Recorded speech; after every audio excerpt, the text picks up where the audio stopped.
கூட்டப்பட்ட பாலங்கள் கூட்டம் பேரிகேடு போட்டிருப்பாங்க. இந்த பாலங்கள்ல எப்படி இவங்க பைக் ரேஸ்ல ஈடுபட்டாங்கன்னு தெரியல. ரெண்டு பைக்கும் பக்கத்து பக்கத்துல போகுது. யாரு சையது சர்தார் பாஷா பைக்கும் முகமது ஜோயல் அவர் பைக்கும் பக்கத்து பக்கத்துல போய் இப்படி முருகனோட பைக்கில் அடிச்சதுல சையது சர்தார் பாஷா சம்பவ இடத்திலேயே பரிதாபமாக துடித்து அடிபட்ட பைக்கில் ஒண்ணுமே இல்லை. கொல ஆயிட்டு அந்த அளவுக்கு கொலாப்ஸ் ஆயிருந்தது. ஃபயர் சர்வீஸ் வண்டி வந்து தீ அணைப்பு. தாய் தந்தையர்கள் சாலையில் அள்ளி கொடுப்பதற்காக உங்களை பெற்று வளர்த்தார்களா எனக்கு தெரியவில்லை. நீங்க பைக் ரேஸ் விட்டது இல்லாம குமரன் சொல்லி 47 வயசு ஒரு குடும்பஸ்தன், அவருக்கு இந்துக்கு அதுக்கு சம்பந்தமே இல்லாத ஒரு நபர் இந்த விபத்துல இறந்து போகிறார். அந்த பைக் ரேஸ்காரன் இவன் போற ரேஸ் தட்டி விட்டு போயிட்டான். தட்டி விட்டதுல அவர் விழுந்ததுல ஹேண்டில் பார் வந்து இங்க இதயம் வந்து வெளியில கடந்து துடிச்சுது. தனியா தலை தனியா இருந்துச்சு. ஒரு அது வந்து ஒரு மர்டர் ஆன மாதிரி அடுத்த 8 வருஷம். அந்த வயசுல பைக் ஓட்டுற வயசு கிடையாது. எதிர்காலம் காத்துக்கிட்டு இருக்கா என் பிள்ளைகள, அருமை தம்பியெல்லாம். ரோட்ல அடிபட்டு சாகிறதுக்கு, ரோட்ல கூட்டி வாடுறதுக்குமா.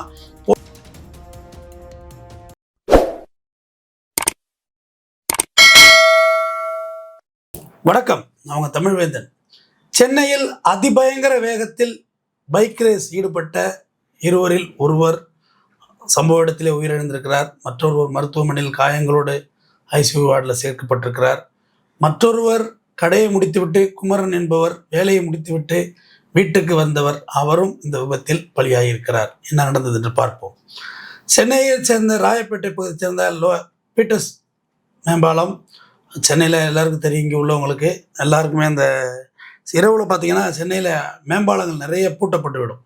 இந்த கத்திப்பாரா போன்ற பெரிய பாலங்கள், இது போன்ற பாலங்களை தவிர மற்ற ஒரு வழி பாலங்கள் சாத்திடுவாங்க. ஏன்னா அது நிறைய காரணங்கள் இருக்குது. போலீஸ் சேசிங்கு, யாராவது மிஸ்யூஸ் பண்ணிவிடக்கூடாது, அப்படி பல்வேறு காரணங்கள், காவல்துறை கூறும் காரணங்களும் இருக்குது. பொதுவான காரணங்கள் இரவில் பாலங்கள் பூட்டப்பட்டிருக்கும். அந்த பூட்டப்பட்ட பாலங்கள் கூட்டம் பேரிகேடு போட்டிருப்பாங்க. இந்த பாலங்களில் எப்படி இவங்க பைக் ரேஸில் ஈடுபட்டாங்கன்னு தெரியல. சென்னை இவர் குமரன் இறந்தவர் வயசு 45. அவர் டி நகர் பகுதியில் லட்சிதான்னு சொல்லி ஒரு டெக்ஸ்டைல்ஸ் கடை நடத்தி வர்றாரு. மிக சாதாரண குடும்பம். ராஜவேணி 40 வயசு மனைவி, மகள் சுஷ்மா, இன்னொரு மகள் 7 வயசு லட்சிதா.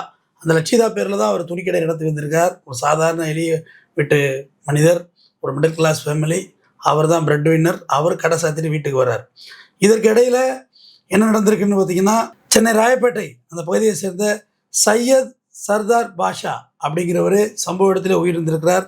மற்றும் முகமது ஜோயல்ஸ் அவர் படுகாயங்களோட மருத்துவமனையில் இருக்கிறார். இந்த சையத் சர்தார் பாஷாவும் முகமது ஜோயல் 2 பேருமே பைக் ரேஸ் ஈடுபட்டிருக்காங்க. 2 பேரும் ஒரே பைக்கில் இல்லை, வேறு பைக்கில் பைக் ரேஸ் ஈடுபடுறாங்க இரவில். உங்களுக்கே தெரியும், சென்னையில் பைக் ரேஸுக்கு முதல்ல வழக்கு போட்டது நம்ம தான், வெற்றியும் பெற்றோம். ஒரே இரவில் 75 பைக்குகள் பறிமுதல் செய்யப்பட்டது. நான் போட்ட வழக்கு தான் அது. இவங்க ஈடுபடக்குள்ள இந்த 2 பைக்கும் பக்கத்து பக்கத்தில் போகுது. யார் சையது சர்தார் பாஷா பைக்கும் முகமது ஜோயல் அவர் பைக்கும் பக்கத்து பக்கத்தில் போய் இப்படி கிளாஷ் ஆகுது. பக்கவாட்டில் கிளாஷ் ஆகி நேராக எங்கே போய் அடிக்குதுன்னா முருகனோட பைக்கில் போய் அடிக்குது. முருகனோட பைக்கில் அடித்ததில் சையது சர்தார் பாஷா சம்பவ இடத்திலே பரிதாபமாக துடித்து இறந்து போகிறார். குமரன் அவர்களும் சம்பவ இடத்துல இறந்து போகிறார். அவங்க அம்மா அப்பாவெல்லாம் பக்கத்துலேருந்து எல்லாம் ஒடியாந்து அழும் காட்சிகளை நீங்கள் சமூக வலைதளங்கள்லையும் மற்றும் தொலைக்காட்சி ஊடகங்களையும் பார்த்துருப்பீங்க. அந்த அடிப்பட்ட பைக்கை பற்றி சொல்லணும். ஏன்னா அப்போ தான் அந்த விபத்து எப்படி இருந்திருக்குன்னு தெரியும். அடிப்பட்ட பைக்கில் ஒன்றுமே இல்லை, கொலன்னு ஆகிட்டு. ஒரு காவலர் எடுத்து போடுறாரு. ஒரு ஃப்ரண்ட் வீல் தனியாக போகுது, டிஸ்க் வீல் அலைவில் தனியாக தூக்கி போடுறாரு. போர்க்கு டேங்க்கு எல்லாம் அப்படியே சுக்குநூறாக போயிட்டு, அதாவது ஒரு இரும்பு கடைக்கு கூட தேராதுன்னு சொல்லுவாங்கள்ல, அந்த மாதிரி இருந்தது பைக்கு. எதுக்கு இந்த பைக் இந்த மாதிரின்னு சொல்ல வரேன்னா, அப்போ அந்த விபத்து எப்படி நடந்திருக்குங்கிற ஒரு இமேஜினேஷனுக்காக தான் நான் பைக்கை பற்றி சொன்னேன். அந்த அளவுக்கு கொலாப்ஸ் ஆகிருந்தது. ஃபயர் சர்வீஸ் வண்டி வந்து அந்த தீ அணைப்பானை வச்சு யூஸ் பண்ண பிறகு அந்த பைக்கிட்டே போனாங்க. அந்த மாதிரி ஒரு சம்பவம் நடந்திருந்தது. அந்த இறந்து போன மாணவன் நியூ காலேஜில் 1ஆம் ஆண்டு மாணவன். உங்கள் தாய் தந்தையர்கள் இப்படி சாலையில் அள்ளி கொடுப்பதற்காக உங்களை பெற்று வளர்த்தார்களா எனக்கு தெரியவில்லை. நீங்கள் பைக் ரேஸ் விட்டது இல்லாமல் குமரன் சொல்லி 47 வயசு ஒரு குடும்பஸ்தன், அவருக்கு இந்துக்கு அதுக்கு சம்பந்தமே இல்லாத ஒரு நபர் இந்த விபத்தில் இறந்து போகிறார். அது மிகப்பெரிய கொடுமையானது. பைக் ரேஸு தப்பு. பைக் ரேஸ் விடுறதுக்கு இது ரோடு கிடையாது. ரேஸ்னால் எங்கேயாவது கிரவுண்டு, அதுக்கு ப்ராப்பராக நீங்கள் லைசன்ஸ் வாங்கப்பட்ட கிரவுண்ட் இருக்குது, அதுக்கு ப்ராப்பர் ட்ரைனிங் இருக்குது, ப்ராப்பர் பைக் இருக்குது, ப்ராப்பர் ட்ரெஸ் இருக்குது, பூட் இருக்குது. எத்தனையோ பைக் ரேஸுகளை பற்றி நான் பேசியிருக்கேன், பல முறை பேசியிருக்கேன். பைக் ரேஸ் ஆபத்தானது. இறந்த மாணவனுக்கும் மற்றும் இறந்த குமரன் அவர் இருவருக்கும் என் சார்பாகவும் தொலைக்காட்சி சார்பாக ஆழ்ந்த இரங்கலை தெரியப்படுத்திக் கொள்கிறேன். மேலும் இது போன்ற சம்பவங்கள் நடக்காமல் இருக்க காவல்துறையும் விழிப்புணர்வு இருக்கணும். எத்தனையோ முறை பைக் ரேஸ் பண்ணுறவங்கள காவல்துறை கைது செய்திருக்கு. ஒரு நியூ இயர் அப்போ சாலையில் கிடக்க பேரிகார்டு தரன்னு இழுத்துட்டு போகிறாங்க. அப்படி நெருப்பு பொறி பறக்க அவங்களும் கைது பண்ணோம். பைக்கை வீலை தூக்குறது, மேலாக தூக்குறது, கீழாக்க இறக்குறது, அதையும் காவல்துறை கைது செய்திருக்கு, நடவடிக்கை எடுத்துக்கிட்டு இருக்கு. எல்லாம் நடந்து கொண்டு தான் இருக்கிறது. இருந்த போதிலும் இது போன்ற சம்பவங்கள் தொடர்ச்சியாக நடைபெற்று கொண்டு தான் இருக்கிறது. கல்லூரி மாணவர்களிடம் பைக் ரேஸோட மோகம் அதிகமாகிவிட்டது. வீட்டில் உள்ள பெற்றோர்கள்ட்ட அந்த ஒரு நீயா நானான்னு ஒரு டாக் ஷோ ஒன்று பார்த்தேன். அதில் ஒரு அம்மா சொன்னிச்சு, 2 நாள் சாப்பிடாம கிடந்து பைக் வாங்கினான்னு. 2 நாள் இல்லை, 4 நாள் சாப்பிடாம கிடந்தாலும் பரவாயில்ல, மருத்துவமனையில் கொண்டு போய் சலீன் போட்டு காப்பாற்றிடலாம், ஆனால் பைக்கு வாங்கி கொடுக்காதீங்க. அதுவும் இப்போ வச்சுருக்க இவங்க மாணவர்கள் வச்சுருக்க பைக்கெல்லாம் விலை உயர்ந்த பைக்கு, எல்லாம் 3 lakhs 4 lakhs 5 lakhs அந்த மாதிரி தான் பைக்கெல்லாம் இருக்குது.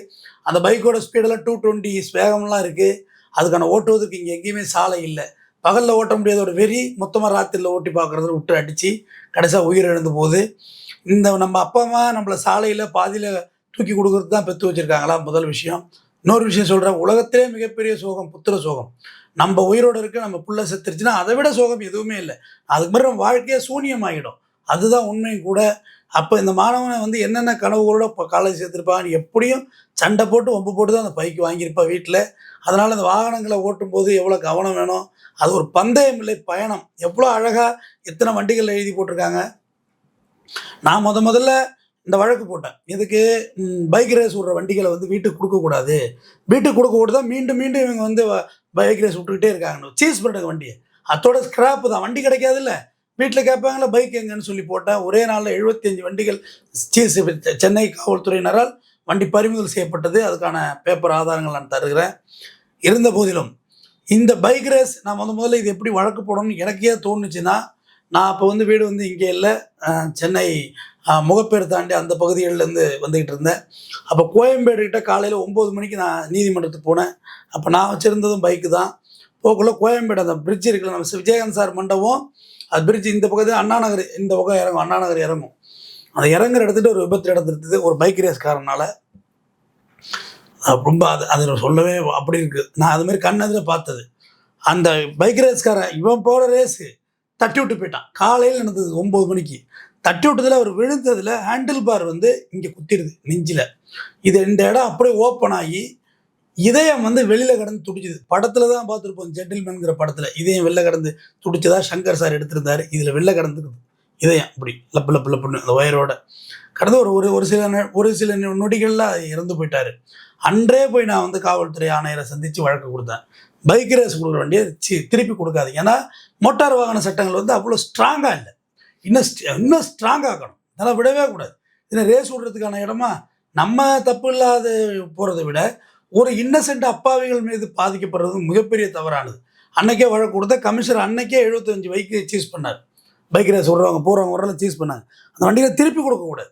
திருப்பி கொடுக்க தொட்டு தான் நீங்கள் இந்த ரேஸுன்னு திருப்பி அதிகமாகிட்டு இருக்கு. அதனால் பைக் ரேஸ் வண்டியில் சீஸ் பண்ணி திருப்பி கொடுக்கக்கூடாது. இது ஒரு சம்பவம் இல்லை, இதுமாரி நிறைய சம்பவங்கள் நாம் சொல்லுவோம். ஒரு நியூ இயர் அப்போ பார்த்தேன் ஒரு பைக் ரேஸ். ஐயோ, அது புல்லட். அது இப்படி மேலாக்க பிரிட்ஜு போகுது, கீழாக்க இறங்கணும். மேலாக்க பிரிட்ஜில் மேலே ஏறி இருந்தால் செத்துருக்க மாட்டான், கீழே இறங்கியிருக்கணும். கீழே இறங்கினதில் அன்கண்ட்ரோல்டாகி அந்த ஒரு ஷட்டர் இருக்கும் தெரியுங்களா, அந்த நம்ம இரும்பு ஷட்டரு, அதில் மோதி கழுத்தோர் தலை தனியாக கிடந்துச்சு. தலை தனியாக இருந்துச்சு. அது ஒரு மர்டர் ஆன மாதிரி இந்த இடத்த ஒரு ஷட்டர் வெட்டி தலை பிச்சுக்கிட்டு போயிட்டான் அந்த பைக்கு உள்ள. அதாவது பைக்கு போய் ஷட்டரில் இரும்பு ஷட்டருக்குள்ள இப்படி இருக்குல்ல, போனது தலை தனியாக வெட்டிட்டு பாடியோடு உள்ளே போயிட்டு பைக். அந்த விபத்தை நான் பார்த்தேன்.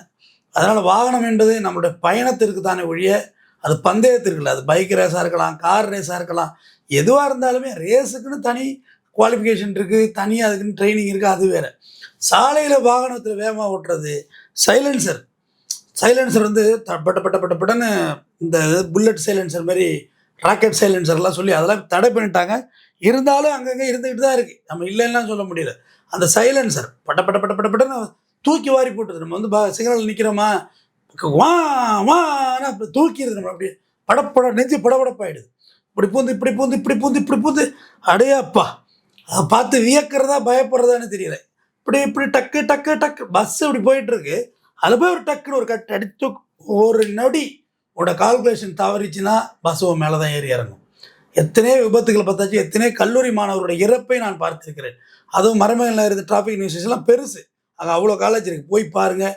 வாரம் ஒரு கல்லூரி மாணவன் இறந்துக்கிட்டு தான் இருக்கான் ஆக்சிடென்ட் ஆகி. கம்பல்சரி. ஏன்னா நம்ம அங்கே நிறைய கான்ட்ராக்ட்ஸ் இருக்காங்க. வாரம் ஒரு மரணம் நடந்துக்கிட்டே இருக்கும். பைக்கில் போகல செல் எடுத்து பார்க்குறது, இந்த வெளிச்சத்தை பார்த்தோம் ரோடு வெளிச்சத்தை அட்டி கொண்டு நிற்கிற வண்டி அடிக்கிறது, இது மாதிரி வாரம் ஒரு மரணங்கள் நிகழ்ந்து கொண்டே இருக்கிறது.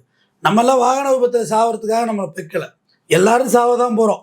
ஜென்ரல் லாஜிக் உங்கள் படிக்க வர்றேன், நான் மறுக்கலை, எல்லாரும் சாவ தான் போகிறோம். ஆனால் நம்ம கொஞ்சம் பூவும் பிஞ்சோட செத்துடக்கூடாது. இல்லை, கொஞ்சம் வளர்ந்து வாழ்க்கையெல்லாம் பார்த்து ஒரு முதிர்ச்சி பெற்று ஒரு 50, 60, 70 வயசு சாவத்தான் வேணும். மனிதனுடைய ஆல்வேஸ் அல்டிமேட் கோலே மரணம் தான் இங்கே. ஆனால் அது தெரியாமல் தான் நம்ம இல்லாத வேலை பூரா பண்ணிகிட்டு இருக்கோம். மரணிக்க தான் போகிறோம். மரணிக்கும் வகையில் பைக் ரேஸில் போய் செத்துட்டான். எனக்கு தெரிஞ்சு அதே ஒரு கையோ காலோ ஏதோ ஊனமாகி நம்ம கடந்தோம்னா அது எவ்வளோ லைஃப் டைம் கஷ்டம். 2 கால் ரயிலில் போய் ஏறுறது, ரயிலில் ஏறினா உள்ளதால போய் உட்காருனா படிக்கட்டில் நிற்கிறது, பட்டாக்கத்தியை போட்டு தீர்த்துறது. இதில் என்ன பழக்கம், இதில் என்ன பழக்கம்? அப்புறம் 2 கால் ரயில் உள்ள மாட்டு 2 கால் போயிட்டு அன்றைக்கி ஒருத்தருக்கு காலை முறை உன்னோட படித்தவன்லாம் அப்படியே முன்னேறி போயிட்டே இருப்பான். நீ வீல் சேரில் உட்காந்து இப்படி ஏற்று பிறகு இந்த சைக்கிள் இங்கே உட்காந்து சுற்றிக்கிட்டு இருக்க வேண்டியதான். நமக்கு ஒரு நோயாய்ப்பட்டு ஒரு சுகர் வருது, கால் எடுக்கிறாங்க, அதெல்லாம் இயற்கை. ஆனால் நம்மளா போய் மரணத்தை தேடுறது எப்படி இயற்கையாக முடியும்? எவ்வளோ விழிப்புணர்வுகளை நம்ம பேசுகிறோம், சொல்கிறோம், இது தவறு, இது தவறு, இது சரி, இது தவறு, இது சரின்னு. ஆனால் யாரும் கேட்குறதாவே இல்லை. ஏன்னா எல்லாரும் தனக்கு தெரியும் ஒரே முடியும். வீட்டில் சண்டை போட்டு பைக் வாங்குறது. நீயாரா டாக் ஷோவில் ஒரு அம்மா சொல்லுது, 2 நாள் சாப்பிடாம கிடக்குது, 4 நாள் கூட சாப்பிடாம கிடக்கட்டும், ஒன்றும் ஆகிடாது, ஒன்றை செல்லின் போட்டு காப்பாற்றிடலாம், பைக்கை வாங்கி கொடுக்குறாங்க. பைக்கு பஞ்சரம் ரோட்டில்னு ஓன்னு அழுகுறானா தேம்பி தேம்பி.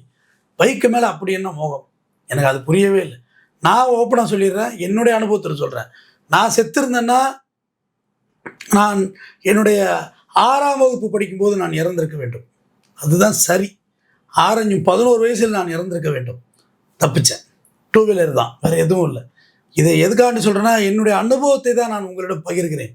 அன்றைக்கி நான் சாகலை, பொழைச்சிக்கிட்டேன், இந்த 40 வயசில் உட்காந்துருக்கேன். அன்றைக்கி செத்துருந்தா இந்நேரம் எத்தனை வருஷம் ஆயிருக்கும்? ஓகேவா? 5, 11, 29 வயசு, 29 வருஷம் வாழ்ந்திருக்கேன் எக்ஸ்ட்ரா. நான் காடோட கிரேஸோ இல்லை யாரோட கிரேஸோ இல்லை எங்கள் முன்னோர்கள் செய்த புண்ணியமோ நான் வாழ்ந்துருக்கிறேன். எங்கள் அப்பா ஜாவா பைக் வச்சுருந்தார். அதான் தப்பு. பிள்ளைங்கள்ட்ட பைக்கை கொடுத்து என்டர்டெயின் பண்ணுறது, கார் ஓட்டுக்குள்ளே தூக்கி பிள்ளைங்களை மடியில் கொடுத்து கார் கொடுக்கலாம், தவறானது. எந்த வயசில் எதை செய்யணுமோ அந்தந்த வயசில் அதை தெரிஞ்சுக்குவோம். அப்புறம் ஜாவா பைக் எடுத்துகிட்டு எங்கள் ஊர்லேருந்து மேடா ஏறும் அப்படி. ஏன்னா எங்கள் ஊர் கிராமம் டவுனில் இருக்கும், ஹைவேஸில் ஏறுறது மேடா ஏறும். அந்த மேடா ஏறல கொஞ்சம் எனக்கு வந்து ஸ்டார்ட் பண்ண தெரியாது. வீட்டில் ஸ்டார்ட் பண்ணி கொடுப்பாங்க, அப்படியே சுற்றிக்கிட்டு வந்து நிறுத்திக்கலாம்.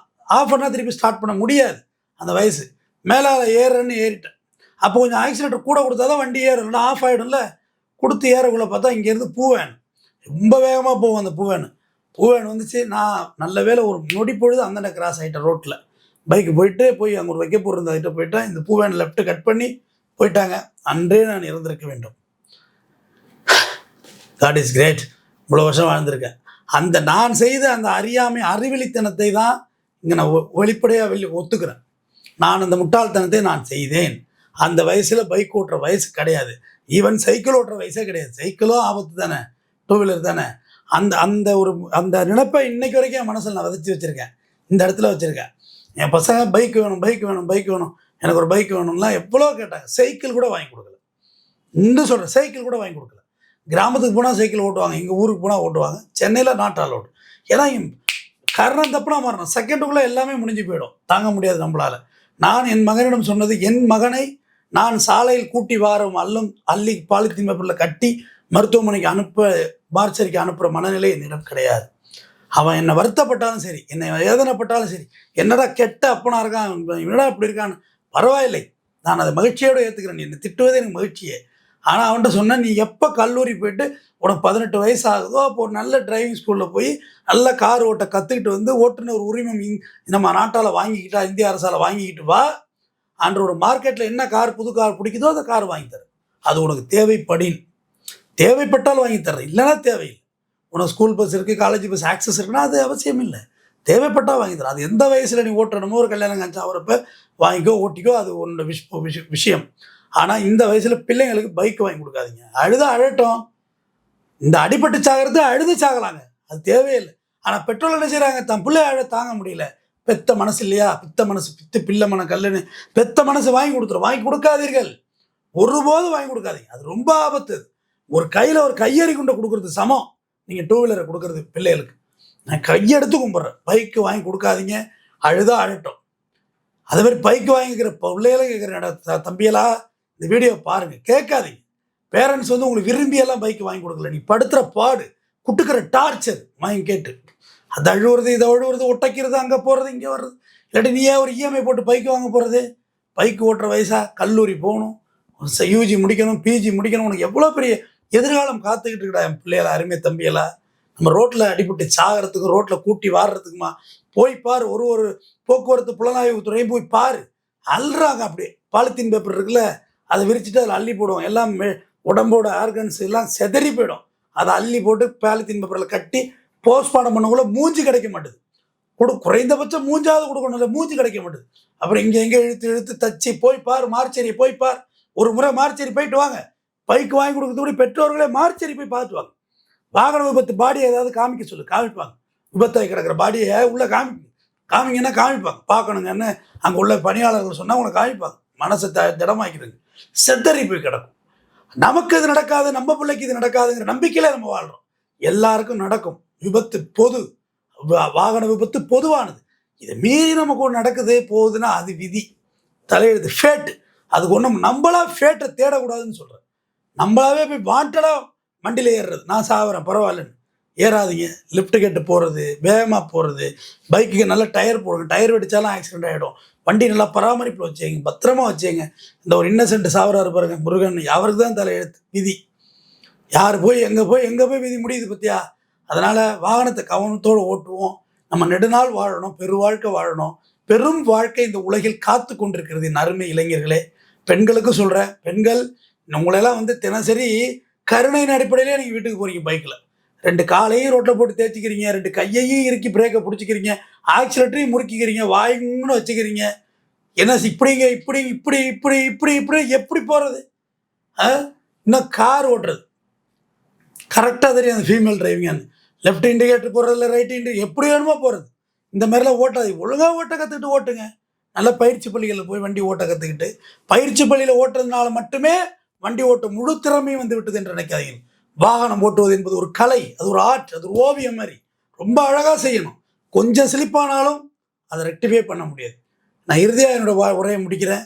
ஒன்று சொல்லி, ஒரு வக்கீல் தவறாக கேஸ் எடுத்துகிட்டு அடுத்த அப்பீல் போய் அந்த கேஸை ஜெயிச்சிடலாம். ஒரு டாக்டர் ஒருத்தன் தப்பாக சர்ஜரி பண்ணிட்டா மறுபடியும் உங்களை அனஸ்தீசியா கொடுத்து எப்படியோ மறுபடியும் கொடுத்து காப்பாற்றிடலாம். ஒரு என்ஜினியர் தவறாக வீடு கட்டிட்டா மறுபடியும் பில்டரை மொத்தமாக இடிச்சு அள்ளி புதுசாக கூட வீடு கட்டி கொடுத்துடலாம் உங்களுக்கு, மெட்டீரியல் காஸ்ட் லாஸ்ன்னு சொல்லி. ஆனால் அவர் டிரைவர் தப்பு செஞ்சுட்டா செய்தது தான், அதை மாற்றவே முடியாது. ஆக்சிடென்ட் ஆகிட்டு நீ மரணமாகி மார்ச்சரிக்கு போயிட்டா போனது தான், திருத்தவே முடியாது. லைட்டாக இடிச்சிட்ட காரில் லேசாக கோடு போட்டது தான். அது திருத்தி கொள்ள முடியாத அளவுக்கு சொல்கிறேன். ஒரு நீதிபதி, ஒரு கோர்ட்டு, ஒரு வழக்கறிஞர், ஒரு டாக்டர், ஒரு என்ஜினியர், வேற என்ன இன்னும் புனிதமான துறை என்ன இருக்குன்னு சொல்லுங்கள். இது எல்லாத்தையும் விட ரொம்ப புனிதமானது வாகனத்தில் ஓட்டுறது. ரோட்டில் ஓட்டுறது ரொம்ப பெரிய ஒரு ஆர்ட். வாகனம் ஓட்டுறதுங்கிறது ரொம்ப பெரிய கலை, அது ஒரு ஆர்ட். ரொம்ப கவனமாக செய்யுங்க. நன்றி, வணக்கம்.